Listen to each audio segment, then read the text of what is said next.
Apocalipse capítulo 4, os irmãos que puderem, por gentileza, fiquem em pé para que façamos a leitura da palavra de Deus. Apocalipse capítulo 4 diz assim: Depois dessas coisas olhei, e diante de mim estava uma porta aberta no céu. A voz que eu tinha ouvido no princípio, falando comigo como trombeta, disse: Suba para cá e lhe mostrarei o que deve acontecer depois dessas coisas. Imediatamente me vi tomado pelo Espírito, e diante de mim estava um trono no céu, e nele estava sentado alguém. Aquele que estava assentado era de aspecto semelhante a jaspe e sardônio. Um arco-íris, parecendo uma esmeralda, circundava o trono, ao redor do qual estavam outros 24 tronos, e assentados neles havia 24 anciãos. Eles estavam vestidos de branco, e na sua cabeça tinham coroas de ouro.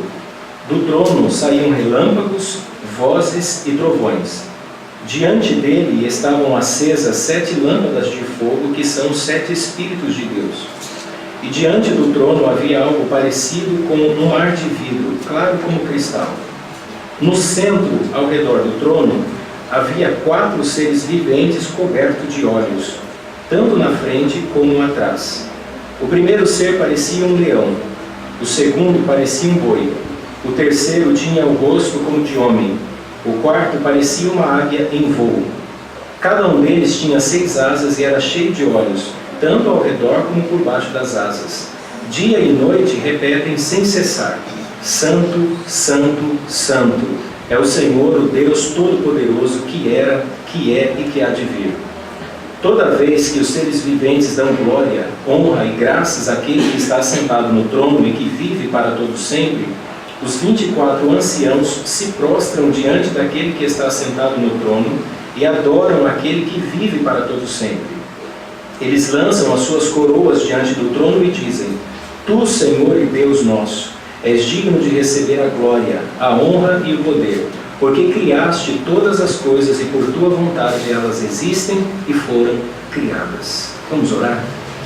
Senhor, nós estamos diante da tua palavra e nós somos totalmente dependentes do Senhor para a revelação das Escrituras. Eu peço ao Senhor que guie o meu pensamento, as minhas emoções, os meus sentidos, para que eu possa transmitir a tua palavra da maneira mais fiel possível. Que o Senhor nos dê sabedoria, que o Senhor nos dê entendimento.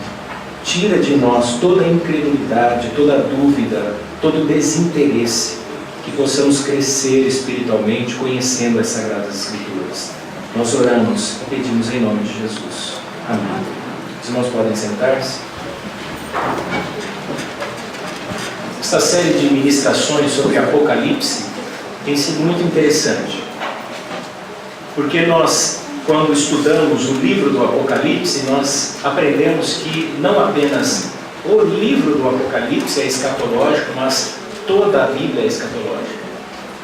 O que, na verdade, Deus faz, trazendo a revelação do Filho, através desse anjo que revela isso a João, que registra e traz para nós, é, na verdade, os eternos decretos de Deus.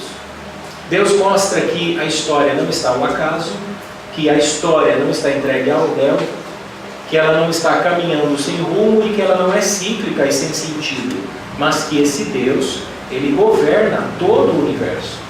No capítulo 4, nós vamos estudar, fazer com uma mão só, se fizer com duas parece 8, né?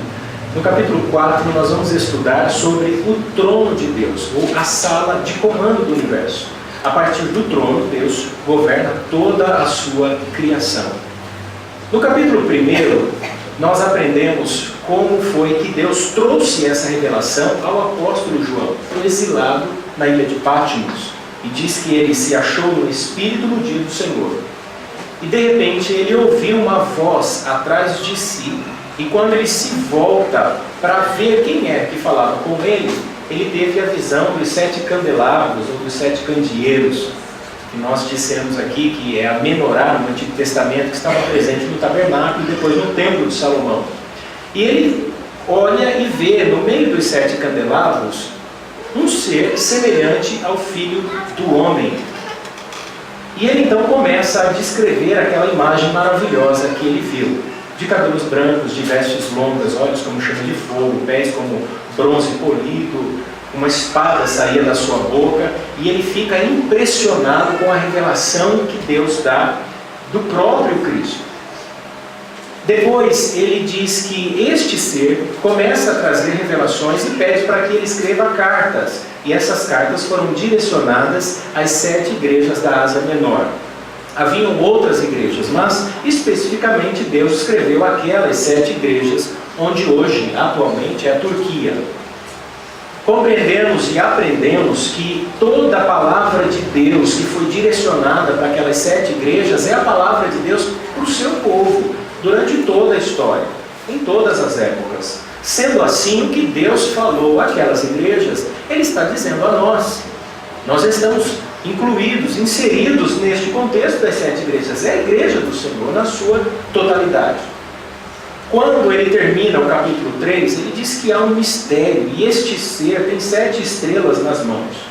Ao que ele entende simbolicamente que são os 7 anjos que cuidam dessas igrejas. E ele vai agora ter uma outra visão. E nós começamos no versículo 1, dizendo: depois dessas coisas olhei.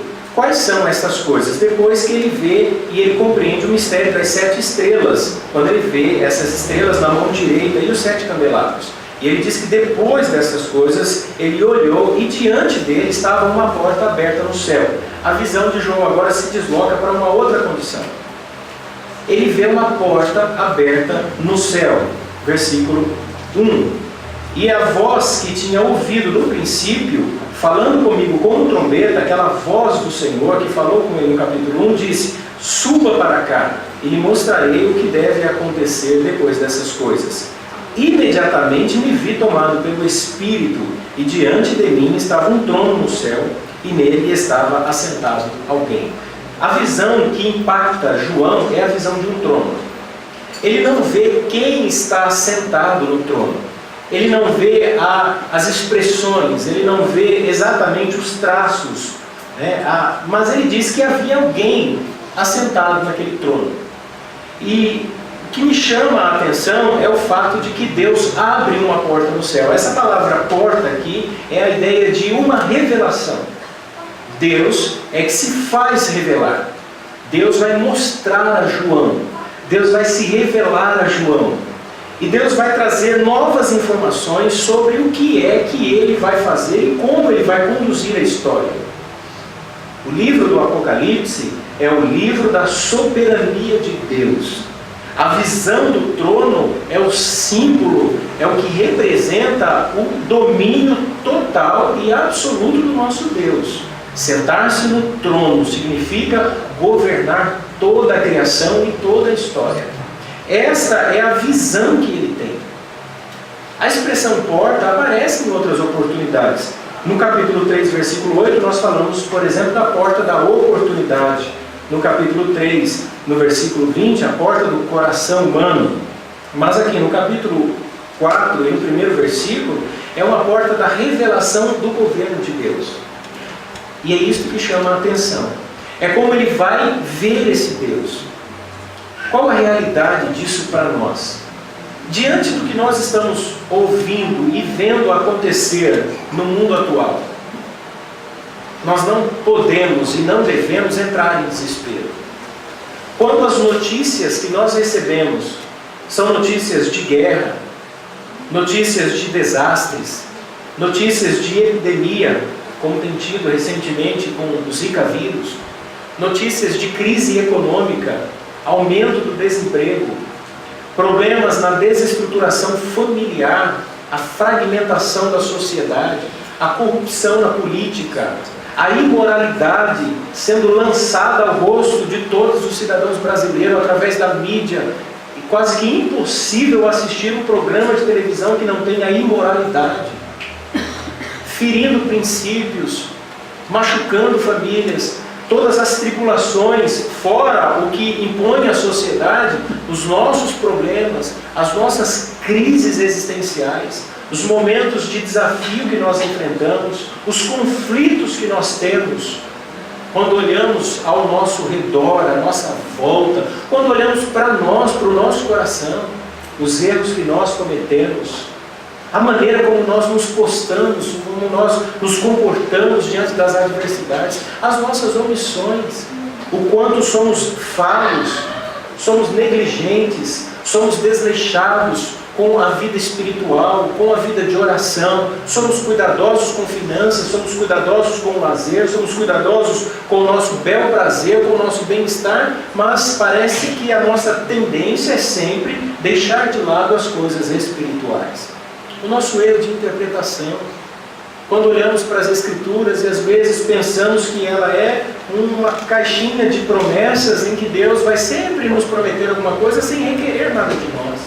Quando fazemos uso dos direitos que temos de cobrar, de apontar os erros, de reclamar, de exigir mudança, mas nós fugimos ou nos omitimos aos nossos deveres, de nos incluirmos, de participarmos, de ajudarmos, de apoiarmos, de sermos alguém presente e atuante no contexto geral, não só na igreja, quanto na família, na sociedade como um todo. Ouvimos as notícias, quantas coisas ruins, e cruzamos os braços diante disso, tendo a sensação de que o mundo está entregue ao léu. Essa visão de João é fundamental para a vida cristã, de ter a certeza que o nosso Deus está no trono e que Ele governa todas as coisas. Que tudo o que nós vivemos, presenciamos, passamos, que faz parte da construção da nossa vida, está abaixo do domínio de Deus. Que Deus está cuidando de todas as coisas. Que quando recebemos uma notícia não esperada, de uma enfermidade, de um problema familiar, uma crise financeira, nós não devemos entrar em desespero, porque esse Deus eterno está assentado no trono. É a sala de comando do universo. Então a visão de João é que quando os céus se abrem, ele vê um trono, e há alguém sentado nesse trono, e esse ser, esse Deus que está sentado no trono, ele diz: suba para cá, e lhe mostrarei o que deve acontecer. Há um chamado: venha, e eu vou te mostrar o que deve acontecer. Deus vai agora descortinar o nosso futuro. Ele vai revelar sobre o futuro. O livro do Apocalipse é um livro aberto, não é um livro selado, fechado, oculto. É um livro para te dar conforto, é um livro para te dar segurança, é um livro para você ler, e ainda que você não compreenda alguns símbolos, algumas figuras, alguns números, é um livro para você ler e ter a convicção de que Deus está no governo da história. Então aquilo que Ele prometeu vai se cumprir. Ainda que as notícias sejam ruins, quando um líder de uma nação, um rei, um presidente, um ditador, toma alguma decisão, ainda assim a vontade dele está sujeita ao governo de Deus. Ainda que essa decisão não seja boa. Olha o que o sábio Salomão diz em Provérbios, capítulo 21, o primeiro versículo, diz assim: o coração do rei é como um rio controlado pelo Senhor, Ele o dirige para onde quer. Deus governa todos os reis, todos os presidentes, todos os ditadores, Ele controla, e tudo o que acontece na história está sob o governo de Deus. Essa palavra foi importante para os cristãos do primeiro século, porque eles estavam em conflito. Imaginem a igreja, os irmãos, ouvindo sobre um reino que havia sido estabelecido e que este reino era um reino de paz, que este reino não era apenas um reino presente, atual, mas também um reino futuro, e que este Messias, o Filho de Deus, está governando a partir deste reino, mas eles olham à sua volta e veem cristãos sendo martirizados, mortos, cristãos sendo perseguidos, passando fome, dificuldade. Qual a realidade que eles enfrentam? É aparentemente oposta àquilo que Deus havia prometido. Então era natural que estes cristãos, muitos deles, até pensassem em se apostatar ou abandonar a fé. O livro do Apocalipse, ele entra nesse contexto como um conforto de Deus. Segurança de que todas as coisas estão sujeitas ao domínio do Senhor. A nossa fé não está estabelecida nas coisas desta vida. A sua fé não pode estar, e ela não é fé se ela estiver firmada nas coisas visíveis, palpáveis, coisas materiais. A sua confiança não pode estar nos relacionamentos. A sua confiança não pode estar no seu esposo, na sua esposa, nos seus filhos, na palavra do seu patrão, na palavra, no trabalho, no ministério do seu pastor, ou na sua denominação. A sua confiança deve estar no caráter de Deus revelado nas Escrituras. A fé é a confiança de que Deus fará exatamente como lhe apraz, como Ele quer. É por isso que Jesus disse que veio fazer a vontade do Pai. Ele veio cumprir a vontade do Pai e revelar essa vontade aos homens. Este é o grande mistério de Deus revelado nas Escrituras. E o que Deus faz em Apocalipse é revelar o Filho através desse anjo que entrega a mensagem para João. E nós vamos compreender como é que ele governa. Das 67 passagens do Novo Testamento em que aparece a palavra trono como símbolo de governo, de reino, 47 dessas 67 estão no livro do Apocalipse. E das 47 do Apocalipse, 12 estão no capítulo 4. Por que isso? Porque isso revela a potenciosidade do governo de Deus, a grandeza do governo de Deus. Diferente de quando você olha para a história da igreja e você vê lá os tronos dos imperadores que trocavam, que eram substituídos por outros, passava o período do seu governo. Quando João olha para este trono, ele vê Deus em toda a sua grandeza, em todo o seu fulgor, em todo o seu esplendor, e ele não consegue descrever. Ele diz que há alguém assentado neste trono. Vamos analisar alguns versículos à frente para nós compreendermos. Versículo 3. Aquele que estava assentado era de aspecto semelhante a jaspe e sardônio. Um arco-íris, parecendo uma esmeralda, circundava o trono.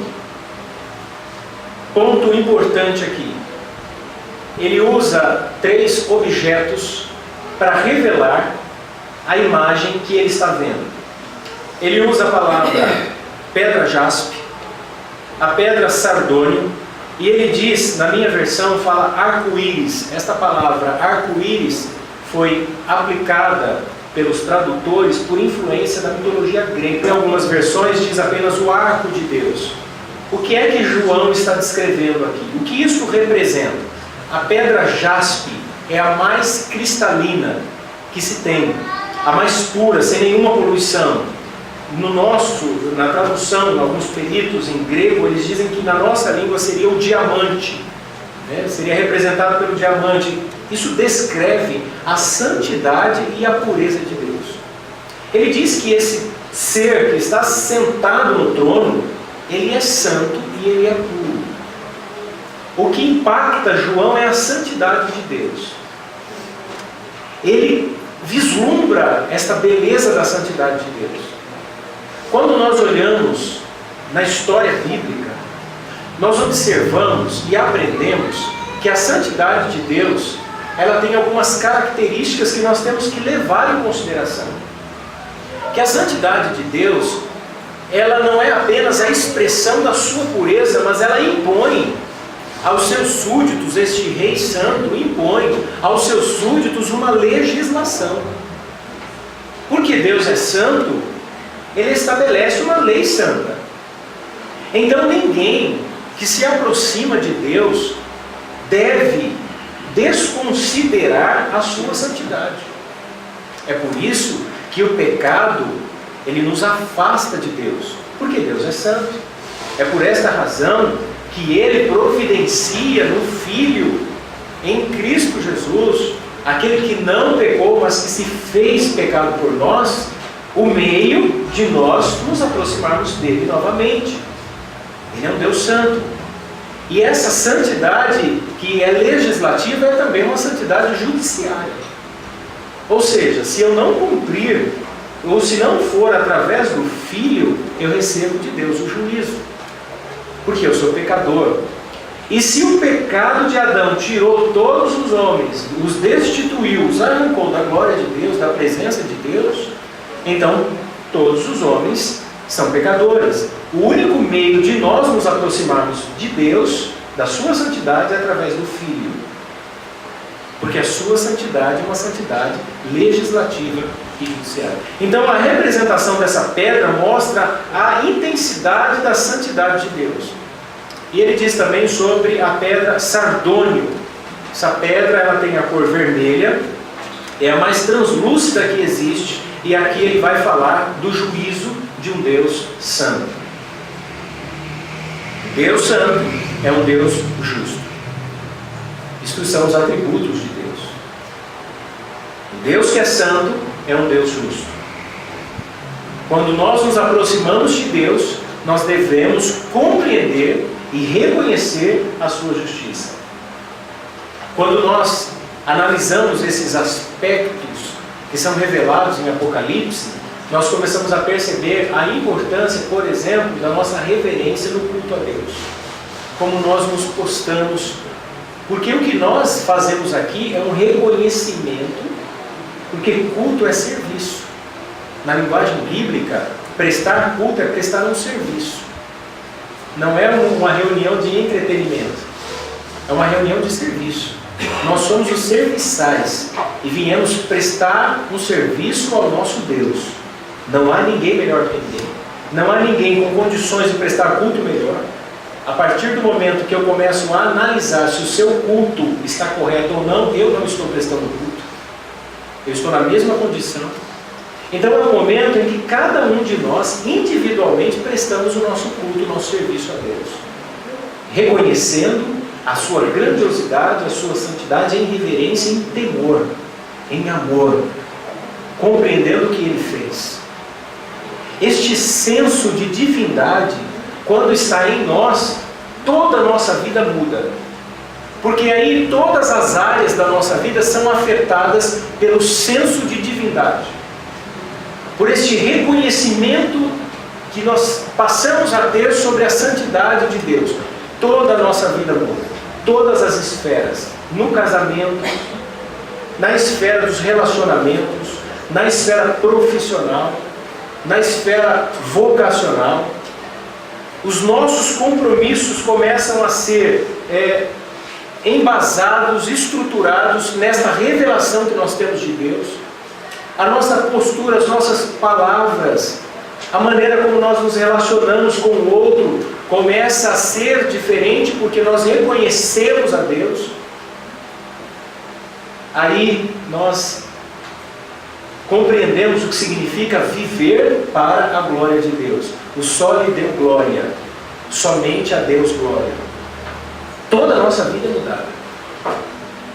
Essa representação aqui da pedra sardônio mostra que esse Deus é santo e que este Deus é justo. Agora, o arco-íris, eu já vi uma figura, alguém desenhou, e tem até, se eu não me engano, é do Tim LaHaye, que é dispensacionalista, tentando mostrar escatologia figurada, né, através de figuras. Tem um trono desenhado e em volta do trono um arco-íris. Não é exatamente isso que João vê. O que João vê é um arco, e este arco é semelhante à esmeralda. A cor da esmeralda é verde claro. Então o que se entende é que João vê um arco verde claro, não um arco colorido, o que representa a aliança de Deus. Quando João olha para o trono, ele vê, ele enxerga a graça e a misericórdia de Deus. Os irmãos, a igreja, deve se lembrar do dilúvio, quando Deus destruiu a terra, matou os homens com o dilúvio. Depois que cessou, a aliança de Deus foi representada ou demonstrada através desse arco. Então, toda vez que um homem vê o arco-íris, ele se lembra que Deus tem uma aliança com ele, que não vai mais destruir a terra desta maneira.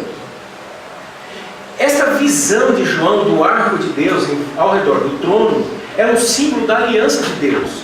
Deus mantém a sua aliança. No versículo 5 ele vai falar de relâmpagos, de vozes, de trovões. Mas primeiro ele vê o arco-íris. O arco-íris deve vir depois da chuva, mas João vê antes. O que isto representa? O que isto significa? Isto está dizendo o seguinte: a graça de Deus, a misericórdia de Deus antecede o juízo. O que João vê é Deus manifestando a graça antes do juízo. Versículo 3, depois o 4, depois o 5. Ele vê primeiro Deus no tempo da graça e depois a manifestação do juízo de Deus. Lembrem-se os irmãos, na primeira ministração, quando eu disse sobre o ministério de Cristo, que ele falou sobre anunciar o ano aceitável do Senhor, mas ele não disse o dia da vingança do nosso Deus, esse dia que será na sua segunda vinda. Nós estamos vivendo o período da graça. Este é o período em que Deus chama o seu povo, os seus remanescentes. Este é o período de compreender o amor de Deus. O período de estar aos pés do Senhor e de devotar a Ele amor, piedade, paixão, de que amar a Deus. Consagrar a sua vida a Deus, santificar-se, orar, buscar a Deus enquanto há tempo, enquanto há oportunidade. É o tempo da graça de Deus. Há muitas pessoas que têm aquela sensação de que Deus não é um juiz, ou que Ele não trará juízo, porque a sensação é que este juízo demora. Parece que Deus está tolerando os nossos pecados. Na verdade, nós estamos no tempo da graça de Deus. É tempo de você buscar a Deus, de você conhecer a Deus, de você orar mais, de você amar mais intensamente, de você não perder tempo com coisas pequenas. Nós perdemos tempo demais. Perdemos muito tempo com pecados, perdemos tempo com intrigas, perdemos tempo com brigas, perdemos tempo com desentendimentos, perdemos tempo com formalidade, perdemos tempo com tanta besteira. É tempo de nós amarmos, de nós buscarmos a Deus, de nós vivermos intensamente, de conhecermos a Deus como de fato Ele é.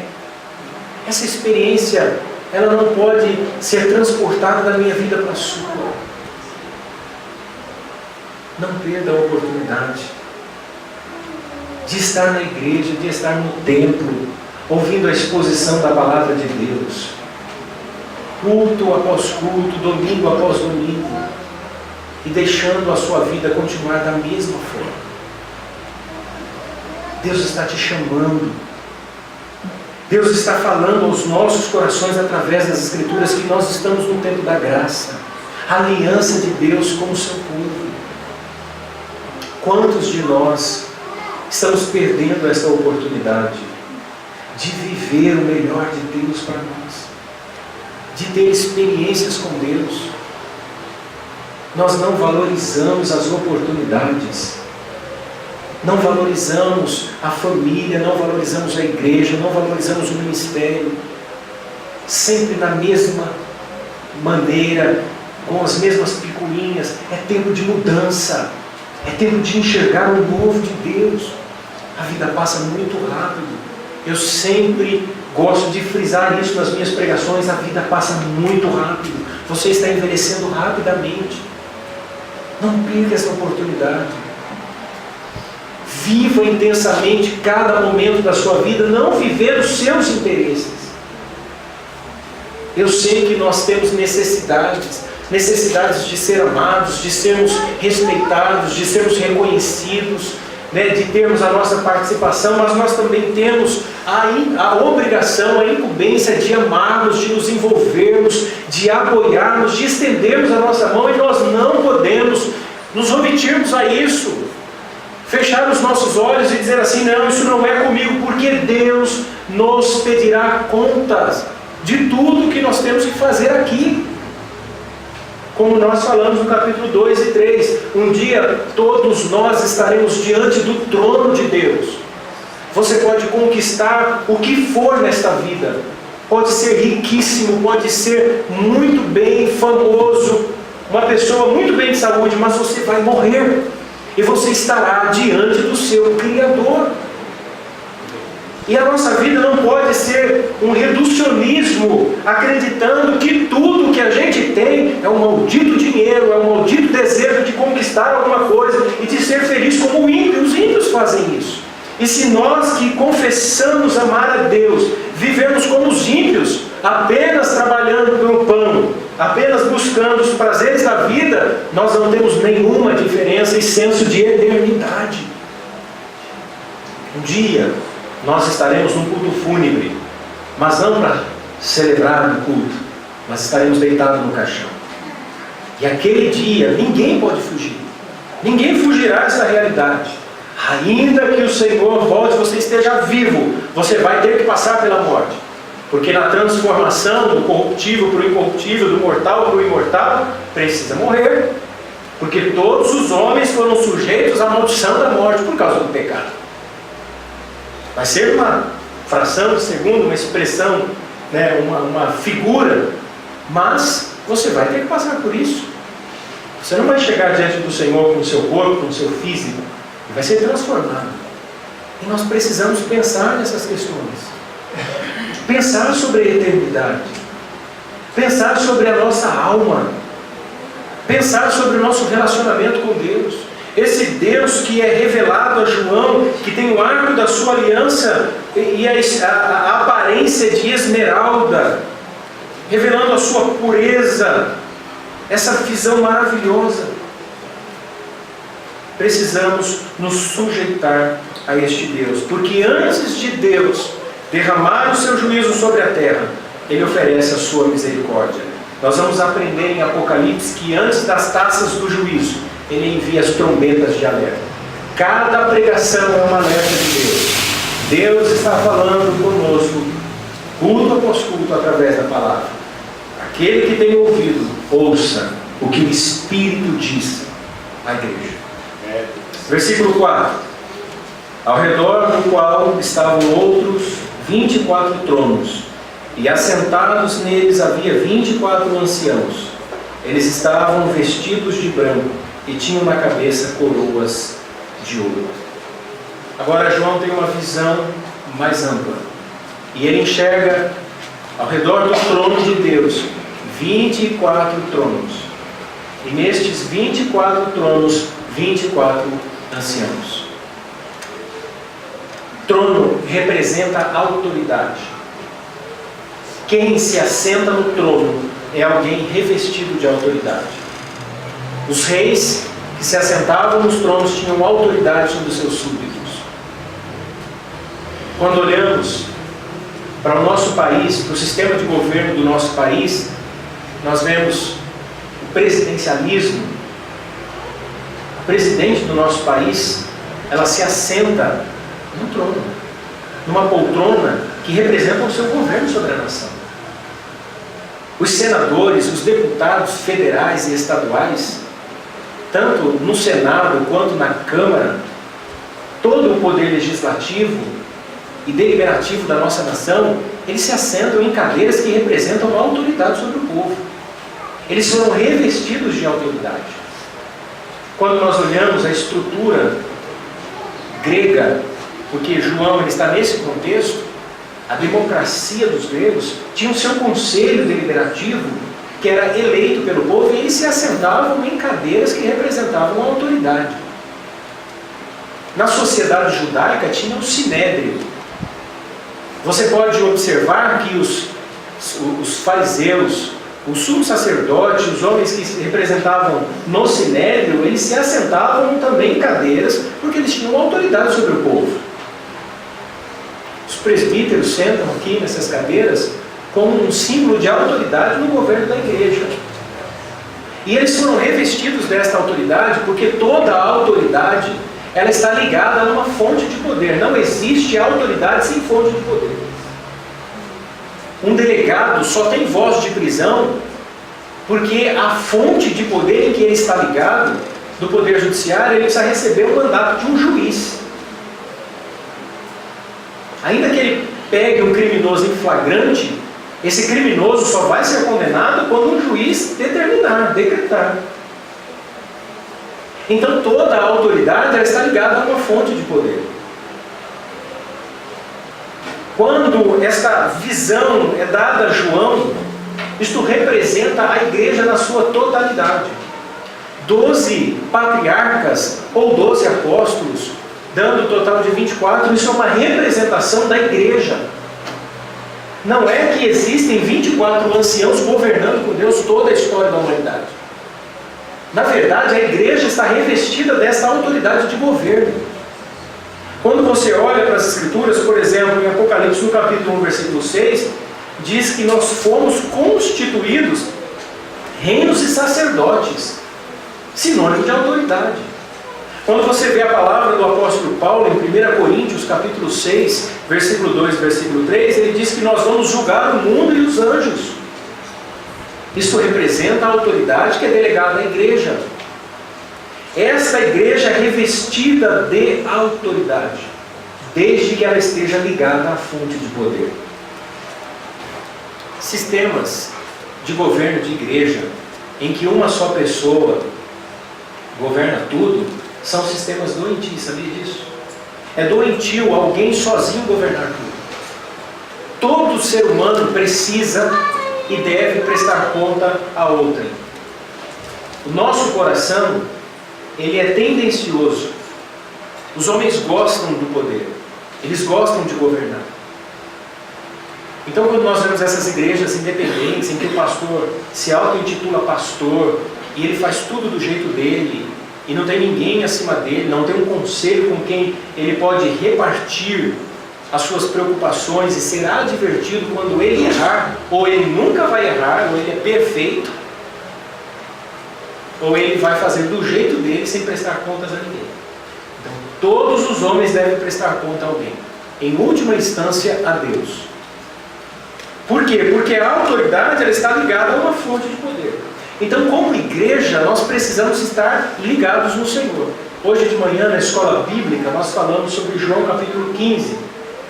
Quando Jesus diz no verso 8, ele diz que o Pai é o agricultor, que Ele é a videira e que nós, a igreja, somos os ramos. E Ele diz que o ramo que está nele, ligado na videira, esse ramo deve produzir fruto. Aquele que não produzir fruto, ele vai ser cortado, ele vai morrer, vai secar e vai ser lançado no fogo. Mas aquele que está ligado na videira, ele vai ser podado para que ele dê mais fruto ainda e o fruto dele permaneça. O fruto ali não é ganhar almas, o fruto é amor. Ele diz assim que o Pai o amou e que ele amou os seus discípulos, ele revelou esse amor do Pai, e que os discípulos deveriam amar uns aos outros para revelar ao mundo o amor de Deus. Por que é que vocês acham que na visão de João, Cristo está no meio dos 7 candeeiros? Ele está investigando a igreja. A característica da verdadeira igreja é o amor. Se você não ama, você não é de Deus. Ninguém que nasce de Deus consegue viver sem amar. O amor é um atributo que revela o próprio Deus. Todo aquele que nasce de Deus, ele ama. E nós estamos ligados nele. E seremos a autoridade, nos assentaremos no trono para julgar os ímpios e os anjos, quando nós de fato amamos a Deus. É por isso que João, ele diz que se nós andarmos na luz, em Cristo Jesus, segundo a sua palavra, e se nós tivermos comunhão uns com os outros, isso revela o amor de Deus entre nós. Somente nesta condição, o sangue de Jesus, o seu Filho, nos purificará de todos os pecados. Quem não ama não tem os seus pecados perdoados. Nós recebemos o perdão de Deus porque Ele nos amou incondicionalmente. Nós não podemos estabelecer condições para amarmos. Nós temos que amar também incondicionalmente. Amar aquele que não nos ama, amar aquele que nos ofende, amar aquele que se levanta contra nós, amar aquele que faz de tudo para nos destruir. Porque quando nós amamos, a Bíblia diz que fazendo isso amontoarás brasas de fogo sobre a cabeça do teu inimigo. Eu imagino um enorme ponto de interrogação na cabeça de alguém que só tenta te prejudicar e você ama aquela pessoa e entra em conflito e fala, mas como é possível? Eu faço de tudo para derrubar aquela pessoa e ele me ama. É por isso que Jesus disse assim, olha, se te baterem de um lado da face, oferece o outro. Se caminhar em família, caminhe em duas. Amai aquele que vos persegue, amar os seus inimigos. Não é mais como na lei, olho por olho, dente por dente. Você tem que amar. Amar. É isso que nos cabe nesse contexto. Barclay, uma das maiores autoridades em interpretação do Apocalipse, ele disse o seguinte, com relação ao número 24 do versículo que nós lemos. Ele diz assim: o número 24 representa a igreja na sua totalidade. É uma visão não do que é, mas do que há de ser. A igreja plena, como será na glória, adorando e louvando a Deus diante do trono nos céus. Hoje nós estamos numa igreja dispersa, numa igreja organizada por instituição, numa igreja que ao mesmo tempo é invisível, é o corpo de Cristo, é também uma igreja institucional, porque é o lugar onde se congrega, onde se reúne a assembleia, o povo de Deus. Mas haverá um dia em que não terá placa, não haverá posicionamento doutrinário. Tudo isso que nós debatemos, que nós discutimos, tudo isso que às vezes nos separa, coloca muros entre nós, não mais haverá. Esta é a igreja que está diante do Senhor, prestando culto a Ele. A igreja dele, a igreja invisível de todo, a igreja universal de todos os tempos. Ele conhece os que são teus, como nós cantamos aqui. O Senhor conhece a sua igreja. Ele está investigando a sua igreja, Ele está analisando a sua igreja.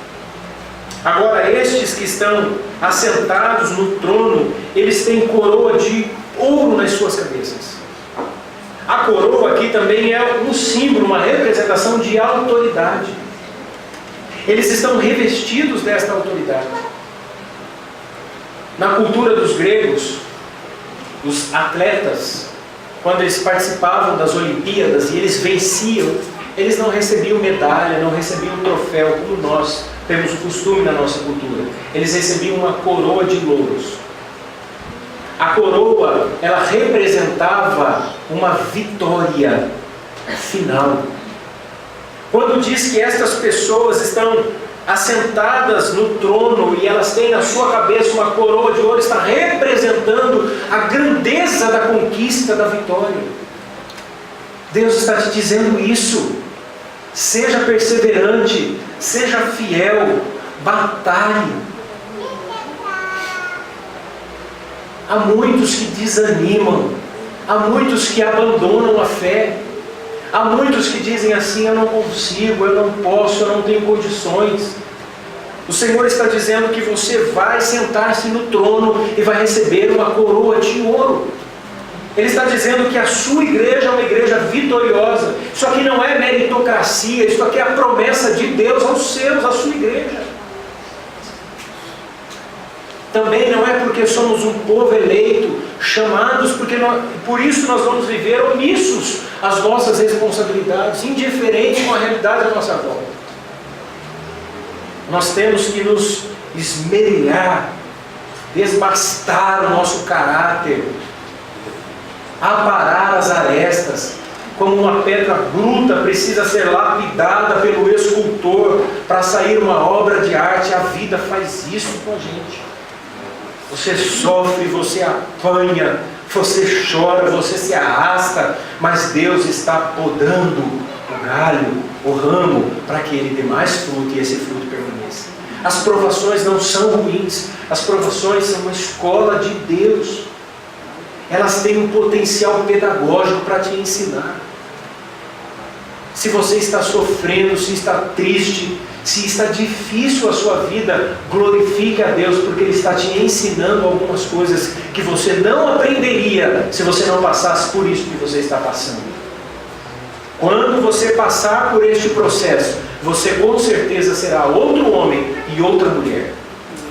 Porque Ele vai fortalecer, Ele vai amadurecer, Ele vai sedimentar o seu caráter, as suas forças. Você vai adquirir mais experiência, você vai conhecer mais a Deus, você vai buscar mais a Deus. Quantos de nós não recorremos aos pés do Senhor quando enfrentamos adversidades? Quando tudo vai bem, quando temos dinheiro, quando temos saúde, quando tudo dá certo na nossa vida, o melhor lugar do mundo é a casa na praia. Agora, quando está tudo difícil, quando falta o dinheiro, quando estamos com sérios problemas, quando estamos passando dificuldade, o melhor lugar do mundo é aos pés do Salvador. Nós oramos mais, Nós lemos mais a Bíblia, nós participamos mais dos cultos, nós nos envolvemos mais, compartilhamos mais, nos tornamos mais humildes, porque reconhecemos as nossas falhas, ou não é assim? Quantas coisas eu aprendi nos momentos difíceis da minha vida.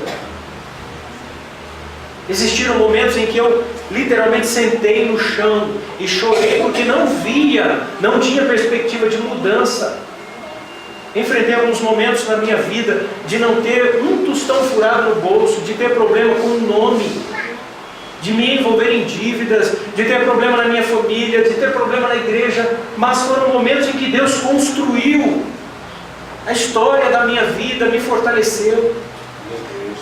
Passei por algumas dificuldades na minha vida e no meu ministério, que se não tivesse passado, não saberia lidar com esses problemas hoje. Então, as provações não são todo ruins. Elas são dolorosas, elas são difíceis.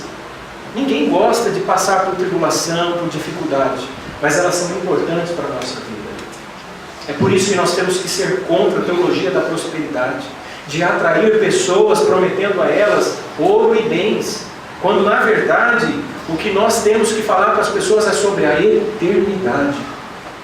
Estampa, Senhor, em meus olhos a eternidade. Isso deve arder nos nossos corações. Ainda continuando, ele diz que estes homens tinham vestes brancas. Isso aqui representa a purificação no sangue do Cordeiro. No céu não entra pecado.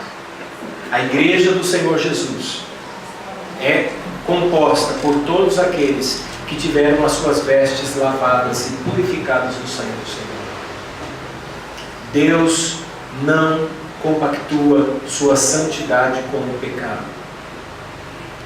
Nós não podemos servir a Deus de maneira íntegra, de maneira total, de maneira sincera, de maneira verdadeira, se nós continuarmos na vida de pecado. Somente aqueles que têm as suas vestes lavadas no sangue do Cordeiro é que entrarão nisso. Lembrem-se, irmãos, quando Deus trouxe juízo aos egípcios através das pragas que destronavam os seus deuses. A última praga, quando o anjo da morte passava nas casas, a casa que não tinha nos umbrais da porta a marca do sangue do Cordeiro, o primogênito morria. Aquele que não traz na sua vida a marca do sangue do Cordeiro, a morte o alcançará. Não a morte física, mas a morte eterna. Aqueles que habitam no céu têm as suas vestes brancas. Versículo 5. Depois que João tem a visão do arco na semelhança de esmeralda, que ele vê aquele que está sentado no trono como pedra, sardônio e jaspe. Agora ele diz que deste trono saíam relâmpagos, vozes e trovões. Diante dele estavam acesas 7 lâmpadas de fogo, que são os 7 Espíritos de Deus. Esse Deus que trouxe misericórdia, agora manifesta o seu juízo. Esse Deus que justifica pelo sangue, também condena pelo fogo da sua ira. Esses 7 Espíritos de Deus aqui são revelados como 7 tochas de fogo. Lembre-se do batismo que João Batista anunciou. Ou você é selado com o Espírito de Deus, ou o Espírito de Deus habita em você, ou Deus tabernaculou com você, Ele está morando em você, você é casa de Deus, ou você receberá o fogo do juízo de Deus. Não há meio termo.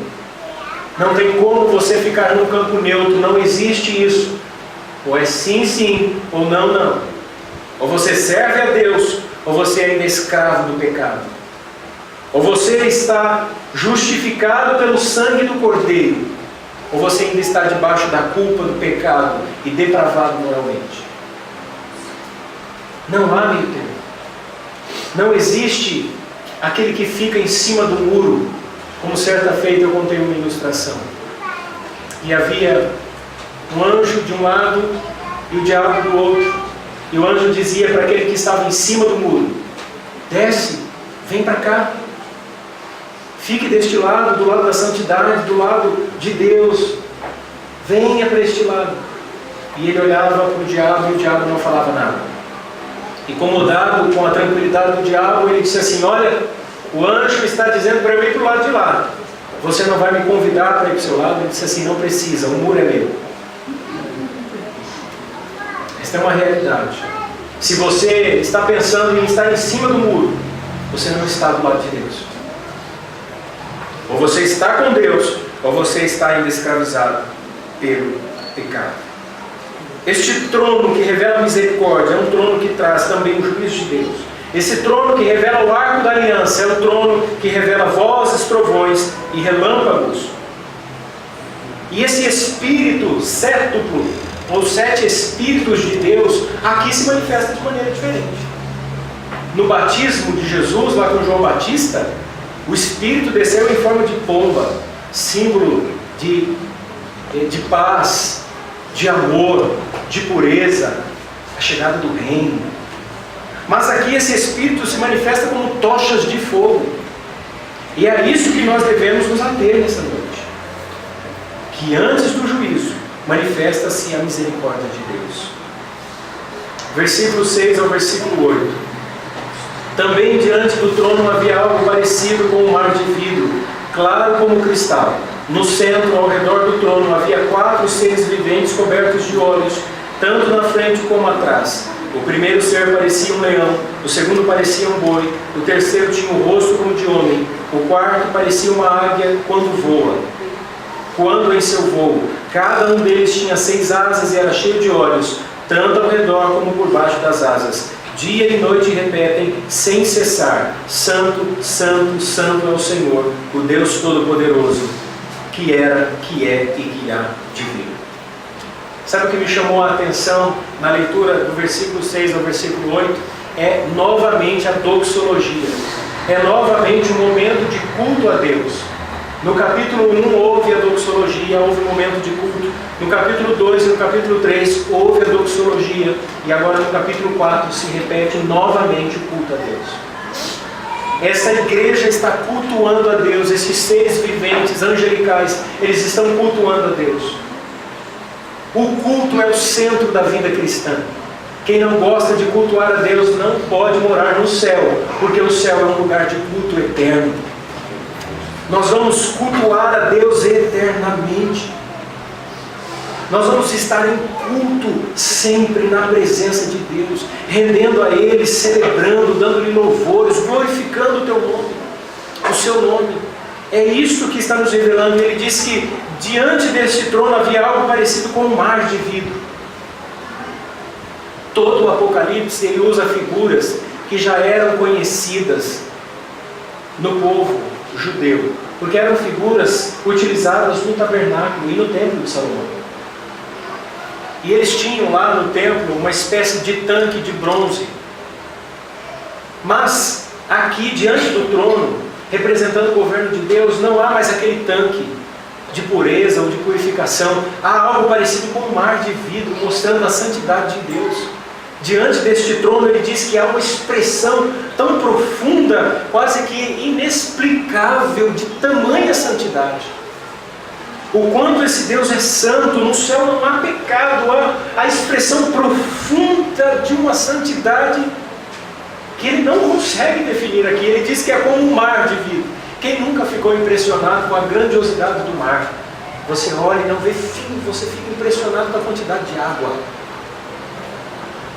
João vê como um mar de vidro, e ele está dizendo que isso é a santidade de Deus. Há seres que adoram a Deus eternamente. Esses seres aqui, é possível que seja uma representação dos 4 evangelhos. Quando ele diz que um dos seres, ele tem a fisionomia de um leão, pode fazer menção, talvez, ao Evangelho de Mateus, em que Cristo é apresentado como um leão. A sua grandiosidade, o leão é um rei. Cristo é chamado de um leão da tribo de Judá. E no Evangelho de Mateus, ele é apresentado aos judeus como rei. Tanto é que os judeus esperam um rei presente, que o seu governo fosse político, social e econômico. A expressão de um novilho, de um boi, representando o servo. Evangelho de Marcos. O Evangelho de Marcos revela aos romanos aqui, revela esse Cristo que se sujeita ao ponto de ser o próprio animal que era utilizado no sacrifício como novilho. A expressão de um servo.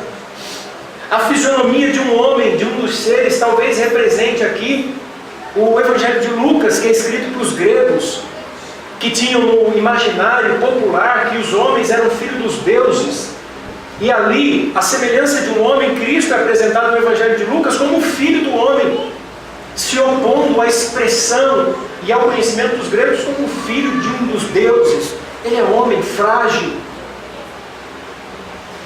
E a águia, como em seu voo, no Evangelho de João, revelado aos gentios, o Cristo que veio, o Deus que veio, é o Deus que retornará para buscar a sua igreja.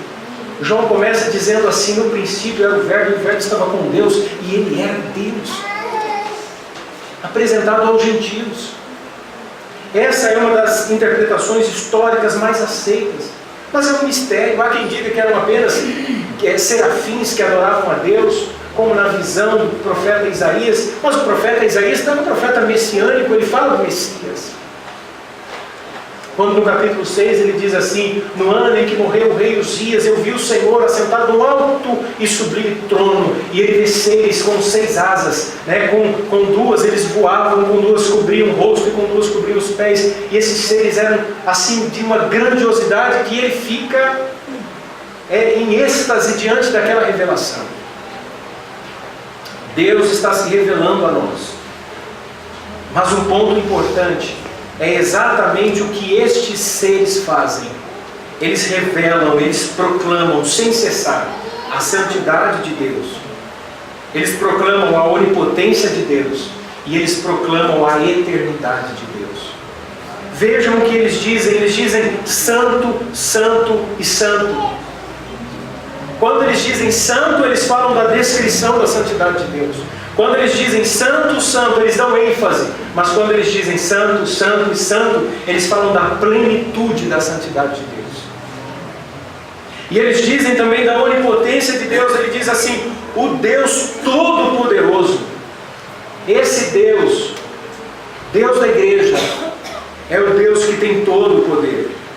E eles revelam e proclamam a eternidade quando eles dizem assim: aquele que era, que é e que há de vir. Nosso Deus é eterno. Esta é a visão que João tem. Um Deus santo, onipotente e eterno. Para concluir, versículos 9 ao versículo 11. Toda vez que os seres viventes dão glória, honra e graças àquele que está sentado no trono e que vive para todo sempre, os 24 anciãos, eles se prostram diante daquele que está sentado no trono e adoram aquele que vive para todo sempre. Eles lançam as suas coroas diante do trono e dizem: Tu, Senhor e Deus nosso, és digno de receber a glória, a honra e o poder, porque criaste todas as coisas e por tua vontade elas existem e foram criadas. O objeto da adoração destes seres aqui e dos que estão assentados no trono é Deus. Mesmo estando eles com a coroa de ouro na cabeça, mesmo estando em posições de autoridade, assentados em tronos ao redor do grande trono, eles saem do seu trono, eles se prostram diante de Deus e lançam as suas coroas, o símbolo da conquista, da vitória, e declaram a grandeza e a glória de Deus. O Senhor é o objeto da nossa adoração. Independente do que eu tenha que passar nesta vida, independente do que você ache de mim, independente se alguém gosta de mim ou não, o objeto da minha adoração é Deus. A Ele glória, a Ele honra, a Ele louvor, a Ele adoração por todos os séculos e séculos dos séculos. Ele é Deus. É isso que deve arder no nosso coração.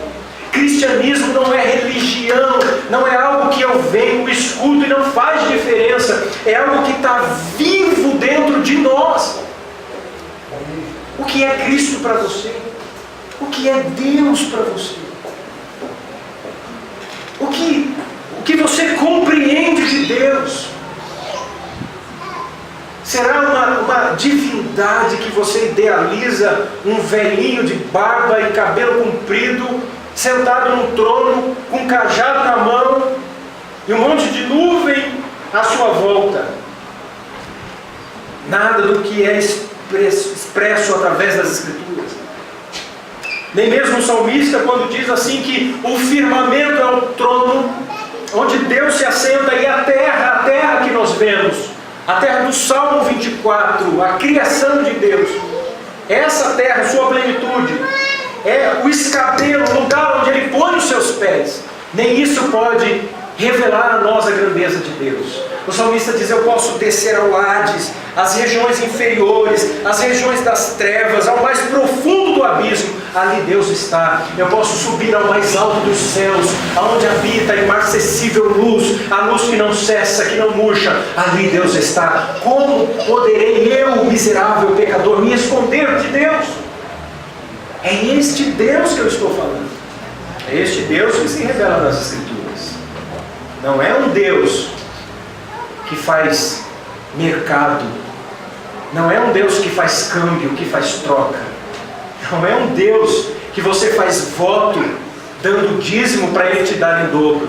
Esse Deus é um Deus imaginário, pagão, medíocre, um Deus pobre. O Deus que se revela nas Escrituras é o Deus que te deu fôlego de vida. É um Deus que fez a proliferação das células quando você era um zigoto, e quando você se tornou um feto no ventre da sua mãe, Ele pôs em você o espírito de vida e te fez nascer. É um Deus que te dá vida, que te dá alimento, que providencialmente te cuida de você, que trajetou, que criou a estrutura e a história da sua vida, e que vai fazer isso todos os dias, momento a momento, e que vai te conduzir até o dia em que você descer à sepultura, e o seu corpo, que é pó, ao pó vai retornar, e o seu espírito volta a Ele. É esse Deus que eu estou falando. Não é uma divindade perdida na imensidão, muda, que não faz nada, que não vê nada, que parece que está à parte da sua existência. É um Deus que está presente. É um Deus que se revela em Cristo e que diz: eis que estou convosco, não alguns momentos, todos os dias, até a consumação dos séculos. Os atos de adoração que são mostrados ao se prostrarem diante do trono demonstram submissão e rendição. Eu quero concluir a minha mensagem aqui, dizendo o seguinte: João é chamado ao céu para ver o trono e o entronizado. As portas se abriram, ele é chamado, vem para cá, e ele enxerga o trono e o entronizado. Embora ele não tenha descrição daquele que está sentado no trono, ele sabe que há alguém assentado no trono, e que o trono de Deus está no centro do universo. Tudo acontece a partir do trono, é o centro de comando, tudo está ao redor do trono. Graça e juízo emanam do trono, todo louvor e glória são dirigidos àquele que está sentado no trono. A Ele seja a glória para sempre. Amém. Vamos orar? Eu gostaria de convidar você a ficar em pé nesse momento.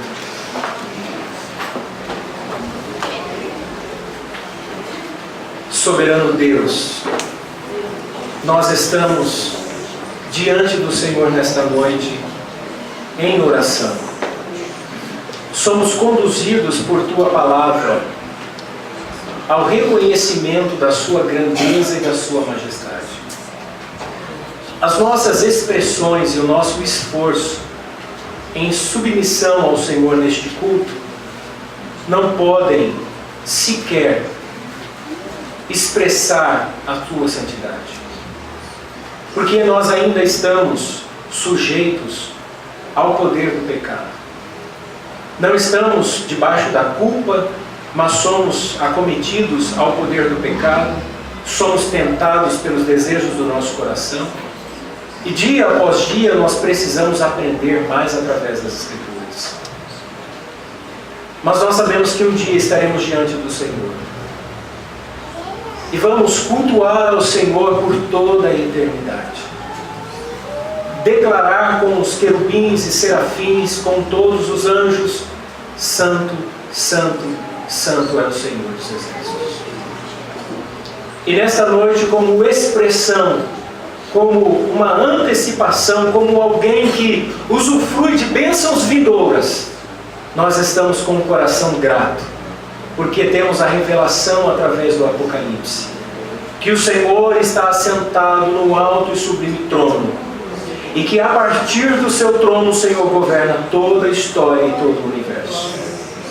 Nós nos sujeitamos ao Senhor e agradecemos ao Senhor porque sabemos que o Senhor nos ama, que o Senhor cuida de nós, pobres e miseráveis pecadores.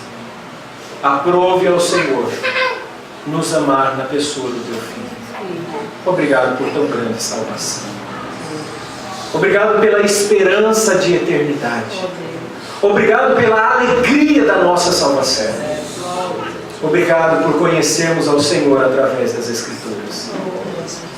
Nós oramos em nome do teu Filho Jesus. Amém. Que o amor de Deus, o nosso eterno Pai, a graça que há em Cristo Jesus, o nosso eterno Salvador, e as doces consolações do Espírito Santo estejam em sua vida e em toda a sua família, hoje e sempre. A igreja diz: amém. Deus abençoe.